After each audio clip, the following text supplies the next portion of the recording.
It's that time of year again. Now, I know it's the holidays, and I know we're heading towards 2025, but just before the new year changes, we have the publication of the updated ADA standards of care.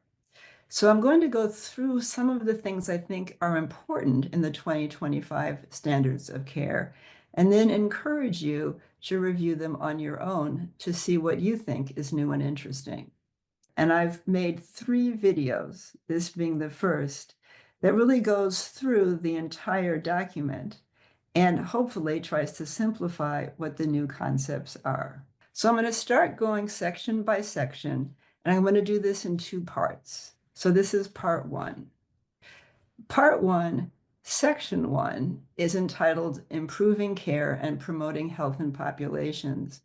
And I think this section, although it seems less prescriptive than others, is actually very important and has evolved over time to really talk about the importance of the social determinants of health and understanding the environments in which our patients live and work so we can help them manage their diabetes better. It also now talks about cost and affordability and how that interplays with health disparities and our ability to help our patients. Section 2 is entitled Diagnosis and Classification of Diabetes. And I finally feel like I've won the lottery because I've spent the past several years discussing that people with diabetes can have both type 1 and type 2 diabetes, or at least elements of both that make it complicated to manage them because you're basically managing, say, type 1 diabetes with a metabolic syndrome or insulin deficient type 2 diabetes, which you manage a lot like somebody with type 1. So now in these guidelines, they say that classification can be difficult. And there are people who have both type 1 and type 2 diabetes, and that over time, as we progress in our ability to define types of diabetes, it will become clearer who has what.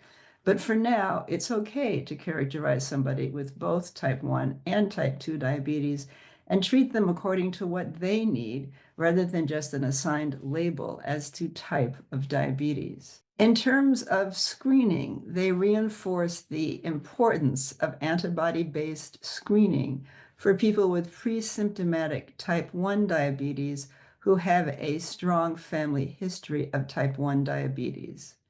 They also update this section on gestational diabetes to really be more in alignment with what is available in terms of the international criteria for the diagnosis and treatment of gestational diabetes. Section 3 discusses the prevention or delay of diabetes and associated comorbidities. And I think the one thing that's really different is that they include discussions about sleep and how important that is for people with prediabetes, type 2 diabetes, and frankly, all of us to have a healthy lifestyle. Section 4 is about the comprehensive medical evaluation and assessment of comorbidities in people with diabetes. And I'm going to start off by saying that they give us a lot of really good recommendations. I'm also going to tell you that there are so many recommendations that it becomes a bit overwhelming, especially for a specialist like I am, who is trying to do everything for my patients with diabetes, but frankly can't in a 15-minute encounter. But let me tell you that they really go through the detail of what an initial, follow-up, and annual visit should entail. And they added a new subsection called dental care with 2 new recommendations. They also discussed that people should have an assessment of disability at the initial exam and then as needed over time. They talk about sexual health in both men and women. The next portion of this is all about screening for and following patients with metabolic dysfunction associated steatotic liver disease, MASLD, or MASH, which is easier to say. And they have a wonderful figure 4.2, which goes through how to do the screening to see who's at higher risk or lower risk for cirrhosis. And I would argue that this is a great figure and easy to follow. And I think it's important to consider this in our patients with diabetes, particularly patients who are obese, but also those with prediabetes and type 2 diabetes. I have long screened patients for liver disease, and I have never quite as consciously as this considered who's at lower and higher risk for cirrhosis.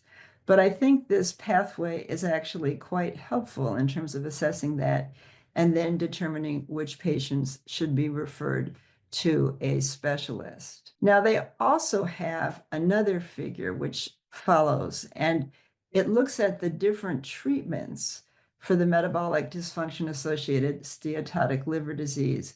And again, to me, this is really new territory. And I find it fascinating because even though I've been doing a lot of these things without really thinking about it in this way, this lists what we're doing as we treat these patients who are at risk for progressive cirrhosis and liver disease. And it discusses obesity therapy, diabetes therapy, and specific pharmacotherapy for MASH now that we have a treatment that can be used. Even though it seems like there's a lot to think about with each patient with diabetes, it's certainly something that if we do, we can really help our patients. It also, though, points out to the need to work as a team. I can't do all of this by myself for any one patient with diabetes.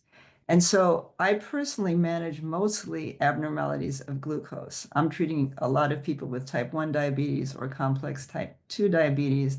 And in the 15 minutes I have to see each patient, I can't do a lot of these other things. However, these other things need to be done. So I need to be sure the patients had their labs drawn. I need to be sure they're on appropriate medications for cardiovascular risk modification.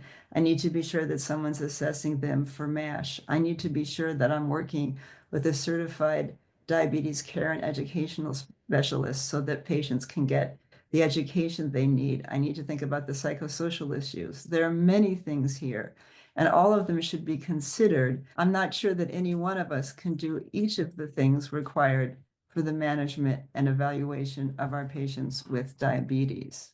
So that's the end of video number 1.